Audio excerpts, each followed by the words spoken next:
Shalom Bapak Ibu yang terkasih di dalam Tuhan Yesus Kristus. Kembali lagi kita pada hari ini bertemu di dalam program Renungan Harian GKI Kebonjati bersama saya Frida. Semoga kita bersama-sama di dalam rangkulan Tuhan, di dalam sukacita Tuhan selalu. Bapak Ibu yang terkasih, di dalam perjanjian lama kita mengenal peraturan tentang persembahan kurban. Persembahan yang kita berikan berupa darah hewan dari kurban yang kita persembahkan, yang kita berikan kepada Tuhan. Hewan kurban yang kita berikan untuk menebus kesalahan dan dosa-dosa yang telah kita lakukan. Dan peraturan tentang persembahan kurban ditulis dengan jelas di dalam kitab Imamat. Apa yang perlu kita lakukan, syarat apa yang bisa kita jadikan untuk memberikan persembahan, di situ ditulis dengan lengkap. Dan kita mau melihat ke masa kini, bahwa saat ini, sekarang kita tidak perlu lagi memberikan kurban persembahan berupa hewan untuk penebusan dosa kita. Mengapa kita tidak perlu memberikan persembahan tersebut? Dan salah satu bacaan kita hari ini, bacaan leksionari kita akan membantu kita untuk mendapatkan jawaban tersebut. Dari Ibrani 9 ayatnya yang ke-11 sampai 15. Kita diberitahukan mengapa kita tidak perlu lagi memberikan persembahan kurban. Bagian awal dari perikop ini menjelaskan tentang Yesus Kristus yang merupakan imam besar telah datang ke dunia. Yesus Kristus yang adalah juga Allah kita turun ke dunia dalam rupa manusia. Yesus Kristus datang ke tempat kudus tidak membawa darah domba yang dipersembahkan ataupun lembu jantan.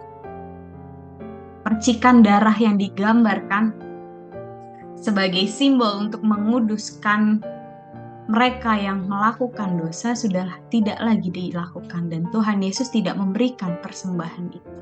Tuhan Yesus tidak membawa darah kurban, tetapi darah yang dibawa Yesus Kristus adalah darahnya sendiri. Tuhan Yesus mengorbankan dirinya sendiri untuk penebusan dosa kita. Dan ini menggambarkan bahwa setiap kita yang mengenal dan mau percaya kepada Tuhan akan ditebus dan disucikan, tidak hanya secara lahiriah tetapi juga secara keseluruhan. Perbuatan kita, dosa kita, hal-hal yang sia-sia yang kita lakukan telah ditebus oleh Tuhan.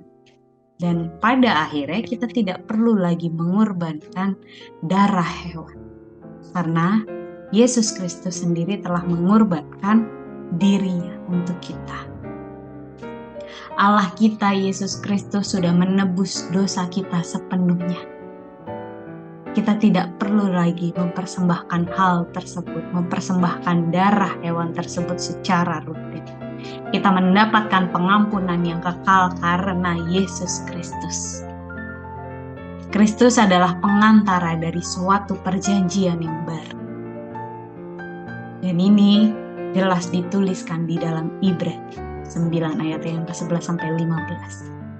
Yesus Kristus sudah mati menebus dosa kita, dan kita mendapat kebebasan yang bersifat selamanya, kekal. Kini yang menjadi pertanyaan buat kita, apakah kita masih perlu memberikan persembahan? Sekarang kita masih diberikan kesempatan untuk memberikan persembahan, tetapi kita mau melihat bahwa fungsinya berbeda. Berbeda dengan persembahan yang di perjanjian lama untuk penebusan dosa. Saat ini kita memberikan persembahan sebagai ungkapan rasa syukur kita. Kita dipermudah memberikan persembahan kita dengan materi saat ini. Materi yang kita pahami sebagai salah satu berkat yang diberikan Tuhan kepada kita. Maka kita mau menyisihkannya untuk kita berikan kepada Tuhan sebagai ungkapan rasa syukur kita. Apa yang kita dapat dari Tuhan, kita berikan kepada Tuhan. Mungkin kini kita mau mengingat bahwa ya memang saya memberikan persembahan, saya bersyukur kepada Tuhan. Dan kita memberikan persembahan secara rutinitas. Tapi kita mau melihat apakah kita memberikan persembahan itu dengan penuh rasa syukur atau hanya formalitas atau rutinitas belaka. Dan kini kita dipertanyakan, apakah kita mau memberikan persembahan dengan rasa syukur yang sepenuhnya? Dan itu menjadi pertanyaan bagi kita. Apakah kita penting memberikan persembahan kepada Tuhan setiap minggunya? Itu menjadi pertanyaan refleksi bagi kita. Seperti tadi yang sudah sempat disinggung bahwa persembahan adalah rasa syukur kita kepada Tuhan.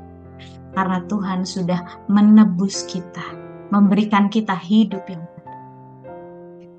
Maka kita mau memberikan persembahan. Tapi jauh daripada itu semua, kita mau mengetahui bersama bahwa persembahan bukan hanya persembahan yang kita berikan secara materi saja, yang kita berikan setiap minggu. Persembahan dapat dilihat dalam berbagai bentuk. Dan kita mau melihat bahwa persembahan yang terbaik adalah persembahan hidup kita seutuhnya, yang mau kita berikan kepada Tuhan. Apapun yang kita lakukan, kita mau selalu mengingat Tuhan Yesus di dalamnya. Apapun yang kita katakan, kita mau selalu mengingat Yesus di dalamnya. Maka yang terakhir yang mau kita refleksikan bersama-sama, yang mau kita tanyakan bersama-sama ialah, sudahkah kita memberikan persembahan yang terbaik kepada Tuhan? Atau sampai saat ini kita justru mau menyalibkan kembali Tuhan Yesus? Dan ini adalah pertanyaan refleksi bagi kita. Apa yang menjadi pilihan? Selamat berefleksi dan selamat merenung. Tuhan Yesus memberkati kita semua. Amin.